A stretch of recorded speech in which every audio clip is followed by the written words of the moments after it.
Liposuction అనేది it's a cosmetic surgery అండి. Bariatric అనేది life saving weight loss surgery.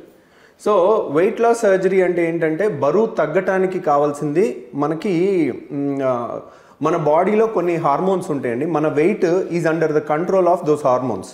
మనం అనుకుంటాం it is not as simple as that. అంటే ఇప్పుడు లావుగా ఉన్నారు, వీళ్ళు ఎందుకు తగ్గలేకపోతున్నారు, ఇంత సింపుల్ది కూడా చేయలేకపోతున్నారా, డైటింగ్ చేసి చాలా తగ్గొచ్చు కదా, ఎందుకు ఇలా తిరుగుతున్నారు అని ప్రతి ఒక్కళ్ళు ఉచిత సలహా ఇస్తుంటారు. But the sufferers are the patient. పేషెంట్కి సఫరింగ్ మ్యాక్సిమం ఉంటుంది. ఒక అమ్మాయి 90 కేజీలు ఉంది, 20 కేళ్ళు అంటే how much inferiority complex she go in to అనేది బయట వాళ్ళు ఊరికి ఉచిత సలహాలు ఇస్తే కూడా వాళ్ళు ఫ్రస్ట్రేట్ అయ్యి కోపంగా ఉంటారనమాట. ఎందుకంటే దే ఆర్ ద సఫరర్స్. ఒక మంచి జీన్స్ వేసుకోలేరు, ఒక మంచి టీ షర్ట్ వేసుకోలేరు, బయటికి వెళ్ళలేరు. చాలామంది ఇన్ఫీరియారిటీ కాంప్లెక్స్లోకి వెళ్ళిపోయి ఆత్మన్యూనత భావంలోకి వెళ్ళిపోయి బయటికి రారు. ఫంక్షన్కి రావే అంటే నేను రాను నువ్వు అంటారు వాళ్ళ అమ్మని. ఎందుకంటే ఎందుకు చెప్పరు, విసుక్కుంటారు, కోప్పడతారు. ఎందుకంటే బయటకు వస్తే ఎవరో ఒకళ్ళు ఉచిత సలహా ఇవ్వటమో, లేకపోతే ఇలా చేయొచ్చు కదా అలా చేయొచ్చు కదా అని అంటాము. సఫరింగ్ వాళ్ళకు ఉంటుంది, బాధ ఉంటుంది, దాన్ని తగ్గలేక ఎలా బయటపడాలో తెలీదు. అది over years of accumulation of bad habits. అంటే ఇంట్లో అది పేషెంట్ని అంటే లావుగా ఉన్న వాళ్ళు ఒక్కళ్ళనే తప్పు పట్టక్కర్లా, వాళ్ళ ఫ్యామిలీని అందరినీ తప్పు పట్టాలి. చిన్నప్పటి నుంచి గారాబం చేసి తిన్ను అంటే కుక్కి ఉంటారు కొన్నిసార్లు. ఒకసారి ఆ పాజిటివ్ దాంట్లోకి వెళ్ళిపోయిన తర్వాత బయటికి రావటం కష్టం. సో అలా ఇప్పుడు చూడండి, బరువు తగ్గటం ఎంత కష్టం అని అన్నారనుకోండి.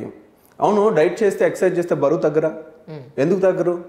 మీరు ఎందుకు సర్జరీలు ప్రమోట్ చేస్తున్నారని అనే వాళ్ళు ఉంటారు. సర్జరీ ఇప్పుడు కూడా మళ్ళీ చెప్తున్నాను, నేను ఎప్పుడు నా బేరియాట్రిక్ ఛానల్లో కానీ ఫస్ట్ నుంచి 10 ఏళ్ల నుంచి నేను ఒక్కటే చెప్తాను, surgery is the last option. మీరు అన్ని చేతులు ఎత్తేసి మీకు అన్ని దారులు మూసుకుపోయి దిక్కుతోచని స్థితిలో ఉండి డిప్రెషన్లో బాధపడుతూ ఏడుస్తున్న రోజు, మీకు ఏది లేని రోజు గ్యారంటీగా నేనున్నాను 40 కేజీస్ తగ్గిస్తాను. మీరు అది గుర్తుపెట్టుకోండి. కానీ surgery is not an alternative for good life health. అంటే లైఫ్ స్టైల్కి డైటింగ్ చేయడానికి కానీ ఎక్సర్సైజ్ చేయడానికి కానీ కంప్లీట్ ఆల్టర్నేటివ్ కాదు. ఈ బేరియాట్రిక్ సర్జరీ అనేది ఏంటంటే, ఇప్పుడు 1/3 ఆఫ్ అమెరికన్స్ ఆర్ ఒబీస్ అండి. Are they not intelligent enough to handle obesity? 1/3 of American population are obese. You go and see the statistics. So అంత ర్యాంపెంట్గా డెవలప్ కంట్రీస్ కూడా అంటువ్యాధుల్ని కంట్రోల్ చేసినాయి. 0 మలేరియా 0 డెంగీ అక్కడ. దీన్ని కంట్రోల్ చేయలేకపోతున్నారు.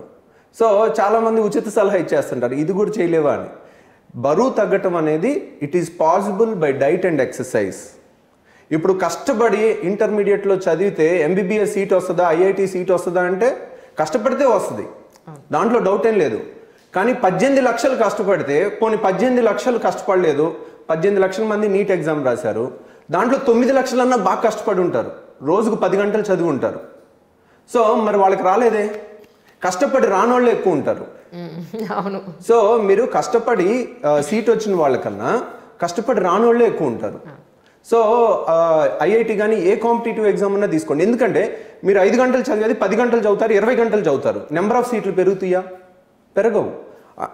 అది ఎంత డిఫికల్ట్. కష్టపడి ఇంకా స్మార్ట్గా ఇంకా కష్టపడితే వచ్చేవాళ్ళు చాలామంది ఉంటారు. కానీ that is not true of always.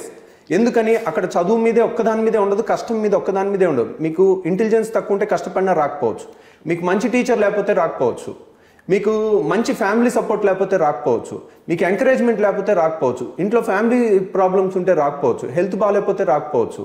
అలాగే బరువు తగ్గపోవటానికి కూడా 100 కారణాలు ఉంటాయి. ఒక్కటే కాదు, డైట్ అండ్ ఎక్సర్సైజ్ చేయలేకపోవటం ఒక్కటే కాదు. వాళ్ళ హార్మోనల్ మేకప్ వేరు ఉండొచ్చు, వాళ్ళ బాడీ జీన్స్ వేరు ఉండొచ్చు, వాళ్ళ అమ్మ నాన్న బాగున్నారు సన్నగా ఉన్నారు మరి మేమెందుకు లాభం అయిపోయాం అనొచ్చు, వాళ్ళ అమ్మ నాన్న వ్యవసాయం చేసి ఉండొచ్చు, వీళ్ళు సాఫ్ట్వేర్ ఇంజనీర్లు కొడుతూ ఉండొచ్చు, 24 గంటలు కూర్చుని ఉండొచ్చు. వాళ్ళు 30 ఏళ్ళ కింద బతికిన పరిస్థితి వేరు, ఇప్పుడు బతికిన పరిస్థితి వేరు. ఇప్పుడు ఫుడ్ డెలివరీ యాప్స్ వచ్చేసినాయి. Every year destruction, mass destruction. అంటే ఇప్పుడు ఒక న్యూక్లియర్ బాంబ్స్ కన్నా కూడా డేంజరస్ అనమాట అవి. ఎందుకంటే ఒక్క ఇంట్లోనండి, నేను ఏ ఇల్లు ఎక్సెప్షన్ కాదు, మా ఇంట్లోనే 3 పిల్లలు ఉంటే 3 ఒకే పూటకి 3 రెస్టారెంట్లో 3 రకాల ఐటమ్స్ ఆర్డర్ చేస్తారు. ఒకటే చెప్పి 3 షేర్ చేసుకుందాం అనే పరిస్థితి లేదు. I don't think any family is exception for this. True. So ఇప్పుడు చూడండి, అంతా బయట ఫుడ్, అంతా ఒకప్పుడు లేదు. ఇది 10 ఏళ్ల కింద ఎక్కడుంది, ఇది 5 ఏళ్ల కింద ఎక్కడుంది, లేదు ఇది. ఇప్పుడు దీని పర్యవసానాలు ఎప్పుడు చూస్తారు మీరు? ఇంకో 10 ఏళ్ల తర్వాత చూస్తారు. ఎగ్జాక్ట్లీ. సో ఈ రోజు తిన్నది ఈ రోజు బయట పడుతుందా? అది ఇవన్నీ కూడా మన సొసైటీ ఒక 10 ఏళ్ల కింద 50 ఏళ్ల కింద 30 ఏళ్ల కింద ఉన్నట్టు ఈరోజు లేదు.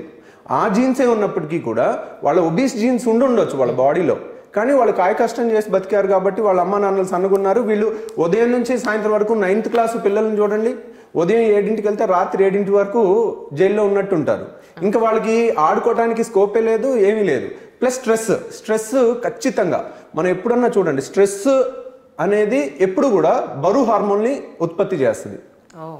ఎందుకని ఉత్పత్తి చేస్తుందంటే మీరు చూడండి కొన్ని హార్మోన్స్, ఇప్పుడు మనకి స్ట్రెస్ఫుల్ ఈవెంట్ వచ్చింది అనుకోండి, ఇప్పుడు ఒక చెట్టు ఎక్కమంటే ఎక్కలేకపోవచ్చు.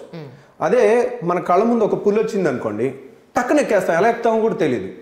గుండె టాప్ టాప్ టాప్ టాప్ అని కొట్టుకుంటుంది. ఒక పులి మన కళ్ళ ముందు వచ్చింది అనుకోండి, వెంటనే that is a hormonal reaction, ఒక స్ట్రెస్ వల్ల వచ్చే హార్మోనల్ రియాక్షన్. అంటే నువ్వు ఒక్కసారే అంత ఎత్తన్నా ఎక్కగలిగేటట్టు ముందే నీ గుండె ఎక్కువ కొట్టుకుని ప్రిపేర్ అవుతుంది. బాడీలో అన్ని హార్మోన్స్, అంత అద్భుతమైన కెమికల్స్ ఉంటాయి.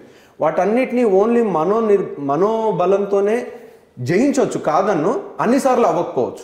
కాబట్టి వాళ్ళందరినీ విక్టిమైజ్ చేయటం కానీ, వాళ్ళని ఊరికే మనం హేళన చేయటం కానీ, నువ్వు ఇచ్చేయచ్చు కదా అది చేయొచ్చు కదా అని ఊరికే ఉచిత సలహాలు ఇవ్వటం కానీ అవి పనిచేయవు. ఎందుకంటే they are the sufferers, they know the suffering. So అలా ఈ హార్మోనల్ ఎఫెక్ట్స్ ఉన్న వాళ్ళకి బేసిక్ ఇన్స్టింక్ట్స్తో పోరాడి గెలవటం ఆల్మోస్ట్ ఇంపాసిబుల్ అండి. ఎందుకంటే బేసిక్ ఇప్పుడు నాకు ఆకలి లేదు, నాకు ఇక్కడ చిప్స్ ప్యాకెట్ పెడితే ఆకలి లేకపోయినా అది అలా వెళ్ళిపోతుంది, కళ్ళ ముందు ఉంటే ఇలా నోట్లోకి వెళ్ళిపోతుంది. That is the basic instinct. చిన్న పిల్లోడు నోట్లో ఏలు పెడితే చప్పరించటం అనేది ఎలా బేసిక్ ఇన్స్టింక్టో అలా చప్పరించని పిల్లోడు బతకడు. నోట్లో వేలు పెడితే పుట్టిన బిడ్డ చప్పరించలేదంటే వాడు చచ్చిపోతాడు అని అర్థం. సక్లింగ్ రిఫ్లెక్స్ అంటారు, it is a life saving reflex. నోట్లో గొంతులో ఏలు పెట్టి ఏదైనా అడ్డుపడితే దగ్గు వస్తుంది, it is a basic reflex. నోట్లో ఏలు పెడితే చప్పరించాలి, తల్లిపాలు తాగాలనేది బై బర్త్ వస్తుంది. అలా కొన్ని సర్క్యూట్స్ మన బాడీలో, కొన్ని హార్మోన్స్ ఉన్నాయి. ఫుడ్ కళ్ళ ముందు ఉంటే లోపలికి వేసేయాలి అనేది, అది ఎందుకు అలా వచ్చింది, ఆ సర్క్యూట్ ఎందుకు ఫామ్ అయిందంటే మనిషి 10 లక్షల ఏళ్ల ఎవల్యూషన్లో ఈ 30 ఏళ్ల డిస్ట్రక్షనే చూస్తున్నాం. ఎవల్యూషన్ అంటే మన డెవలప్మెంట్ చూస్తున్నాం.